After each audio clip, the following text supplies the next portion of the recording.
Hello, അസ്സാം വലൈക്കും. ഇന്നൊരു സ്പെഷ്യലായിട്ടുള്ളൊരു മധുരത്തിൻ്റെ റെസിപ്പിയാണ്. ഒരു കഥയോടുകൂടി അത് നമുക്ക് സ്റ്റാർട്ട് ചെയ്യാം. അലി, അലിയുടെ ഉമ്മ എന്നർത്ഥമുള്ള ഈജിപ്ഷ്യൻ മധുരം. ഈ പേരിൻ്റെ അർത്ഥം തന്നെ വരുന്നത് അലിയുടെ ഉമ്മ എന്നാണ്. പണ്ട് അലി എന്നൊരു സാധാരണ സ്ത്രീ ഉണ്ടായിരുന്നേ.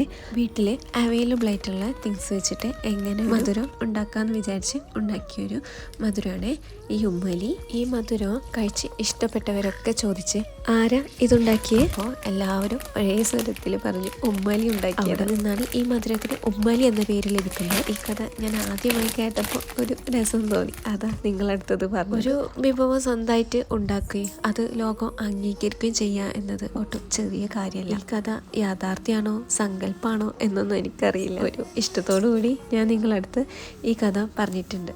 ഇനി ഇത് എങ്ങനെയാണ് ഉണ്ടാക്കാൻ നോക്കിയാലോ. ഇത് ഉണ്ടാക്കാൻ ബ്രെഡ്, പഫ് പാസ്ട്രി, ക്രോസോൺ അവൈലബിൾ ആയിട്ടുള്ള ഏത് വേണമെങ്കിലും എടുക്കാം. ഞാൻ ഇവിടെ എടുത്തിട്ടുള്ളത് ബട്ടർ ക്രോസോണ്ടാണ്. ഇനി ഇത് കുഞ്ഞു കുഞ്ഞു പീസുകളാക്കിയിട്ട് ഒരു ബൗളിലോട്ട് മാറ്റാം. ഇനി അതിലോട്ട് ആവശ്യമായിട്ടുള്ള പാലെടുത്തിട്ട് അതിലോട്ട് മിൽക്ക് മെയ്ഡും വാനില എസൻസും ആഡ് ആക്കിയിട്ട് മിൽക്കൊന്ന് നല്ലപോലെ ചൂടാക്കിയെടുക്കാം. ഇനി മധുരം പോരാന്നുണ്ടെങ്കിൽ എക്സ്ട്രാ ഷുഗർ ആഡ് ചെയ്യാം. ഫ്ലേവറിന് വേണമെങ്കിൽ ഏലക്ക പൊടിയോ അല്ലെങ്കിൽ പട്ടട പൊടിയോ ആഡ് ചെയ്യാം. ഈ മധുരം എപ്പോഴും ഒരു രുചി മാത്രമല്ല, അത് ജീവിതത്തിലെ ചെറുതും ലളിതമായിട്ടുള്ള സന്തോഷങ്ങളുടെ പ്രതീകമാണ്. അങ്ങനെ എപ്പോഴൊക്കെയോ എനിക്ക് തോന്നിയിട്ടുണ്ട്. ചില മധുരങ്ങളും അല്ലെങ്കിൽ രുചികളും നമ്മളെ എവിടൊക്കെയോ ലോകത്തിലെ ഇല്ലെങ്കിൽ പണ്ടേതോ മൊമെൻറ്റിലേക്കൊക്കെ കൊണ്ടുപോകുന്ന പോലെ തോന്നാറില്ലേ. ഇനിതാ ഈ പാല് നല്ലപോലെ ചൂടായി വന്നിട്ടുണ്ട്. ഇനി പാല് ക്രോസൻറ്റിലേക്ക് ഒഴിച്ചു കൊടുത്ത് സോക്കാവുന്നത് വരെ ഒന്ന് വെയിറ്റ് ചെയ്യാം.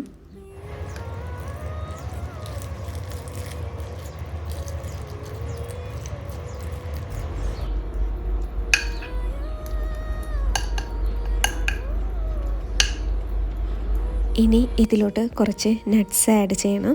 ഞാൻ ഇവിടെ എടുത്തിട്ടുള്ളത് കാഷ്യൂ, ബദാമും പിസ്തയാണ്. അത്രയും ആഡ് ആക്കിയിട്ട് ഇതിലോട്ട് ക്രീം ആഡ് ചെയ്ത് കൊടുക്കണം. ഞാൻ ഇവിടെ എടുത്തിട്ടുള്ളത് അൽമറായുടെ ക്രീമാണ്. നല്ല തിക്കും സോഫ്റ്റും ക്രീമി ആയിട്ടുള്ള നല്ല അടിപൊളി ടേസ്റ്റുള്ള ക്രീമാണ്. അപ്പോൾ അത് ഇതിൻ്റെ മേലൊന്ന് ഫുള്ളായിട്ട് സ്പ്രെഡ് ചെയ്ത് കൊടുക്കണം. ഇനി ഈ ക്രീമൊക്കെ സ്പ്രെഡ് ചെയ്ത് കഴിഞ്ഞാൽ മൈക്രോവേവിലൊരു 2-3 മിനിറ്റ്സ് ഒന്ന് മൈക്രോവേവ് ചെയ്തെടുക്കണം. നല്ല ടേസ്റ്റുള്ളൊരു ഡിഷാണ് ഇത്. ചൂടിൽ കഴിക്കാനും തണുപ്പിൽ കഴിക്കാനും അത്രയും ടേസ്റ്റാണ്. എനിക്ക് രണ്ടും ഇഷ്ടമായി. ഇനി ഇതൊരു പ്ലേറ്റിലോട്ട് സെർവ് ചെയ്തിട്ട് കഴിച്ച് നോക്കാം. ഇവിടെ ഞാൻ മാത്രമേ ഉള്ളൂ സെർവ് ചെയ്തിട്ട് കഴിച്ച് നോക്കാൻ. മോള് സ്കൂളിൽ പോയിരിക്കുകയാണ്, മോന് നല്ല ഉറക്കമാണ്. അപ്പോൾ ഞാൻ തന്നെയാണ് ട്രൈ ചെയ്ത് നോക്കുന്നത്.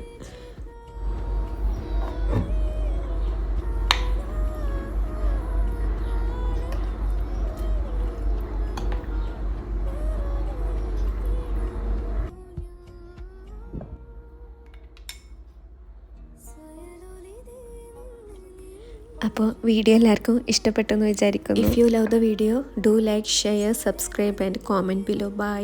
അസ്സലാമു അലൈക്കും.